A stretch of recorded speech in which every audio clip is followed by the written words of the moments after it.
Hey everyone, you're not going to want to miss this one because today we're talking about how to get started selling your handmade items online. So stay tuned.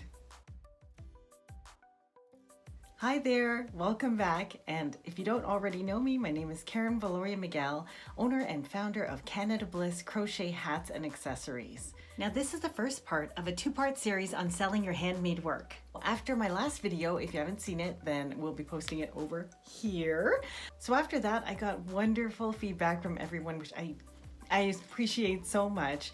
Some lovely feedback and emails, and a lot of you, of course, are asking how to get started in your own business or that you've been thinking about it. So I thought I would put something together that makes it quite simple on how I did it and how you can also do it. So just some quick and easy steps on how to get started selling your crochet or handmade items online. Now most of it will be focused on Etsy. However, I do sell both on Etsy and Shopify because after I got started on Etsy, I found that I really needed a more robust platform for Shopify, and there's pros and cons to both.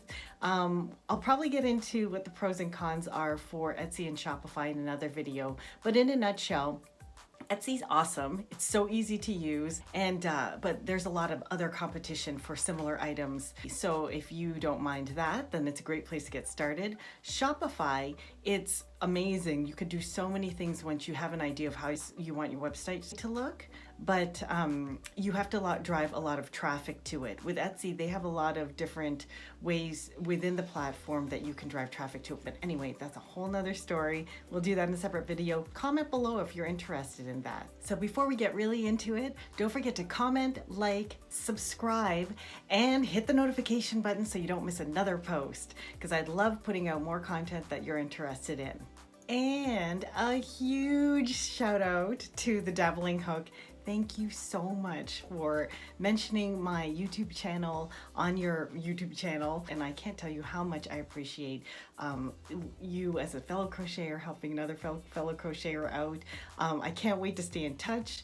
Crocheting is such a passion of mine, and I love how it is yours as well. And I'm gonna put a link below so other people can also visit and see how awesome you are. So now let's get started.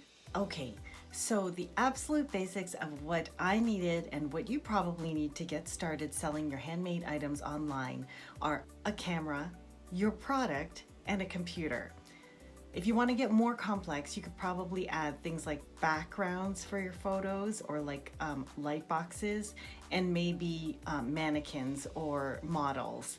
But honestly, you could start off just shooting pictures of yourself, or if you have relatives, or you could use things around your house to use as backgrounds for your images. So those are the three basic things that you're absolutely going to need to get started.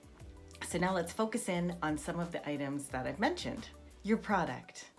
Now your product is something that you already have an ability to make or hand make.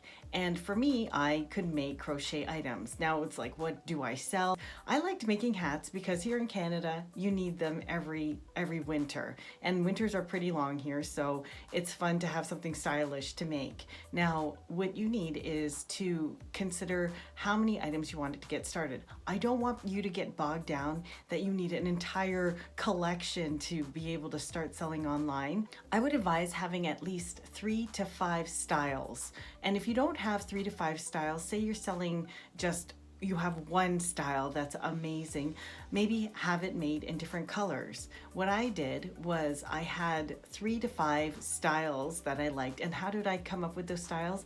I crocheted ahead of time, and whenever I finished a style, I would keep in mind I want 3 to 5 styles, and I would either put it in a yes pile or a no pile, and then I would decide whether or not I was going to use it on my website. But I've seen other people who have just one thing to sell. Maybe they have a set of mittens and they'll crochet it or make it in different colors. So aim to be able to have at least maybe six items total on your website when you first launch. So what I did was I started with 4 unique items in my collection, and then I had them crocheted once or twice in 1 or 2 different colors. And then what I did was I crocheted the color palette of what colors they were available in, and I took a picture of it. So that's how you manage not having to make every single item in every single color until you have time to.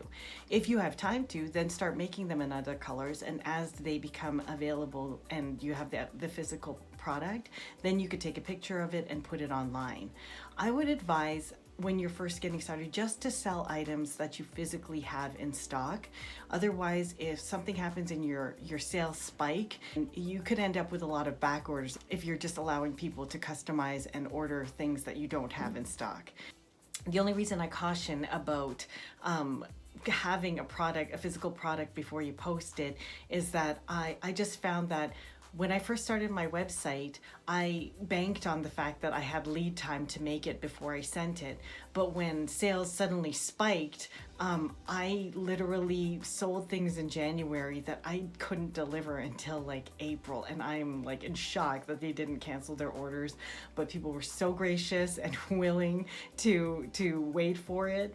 Another thing that you have to do if you ever get into that problem is just communicate openly with your customers. The beauty of handmade is that when people know they're getting handmade items, they're willing to wait for quality. So that's another thing about the Etsy platform. You're getting a certain type of customer which is really generous in terms of being patient a lot of the time. Just communicate well with them.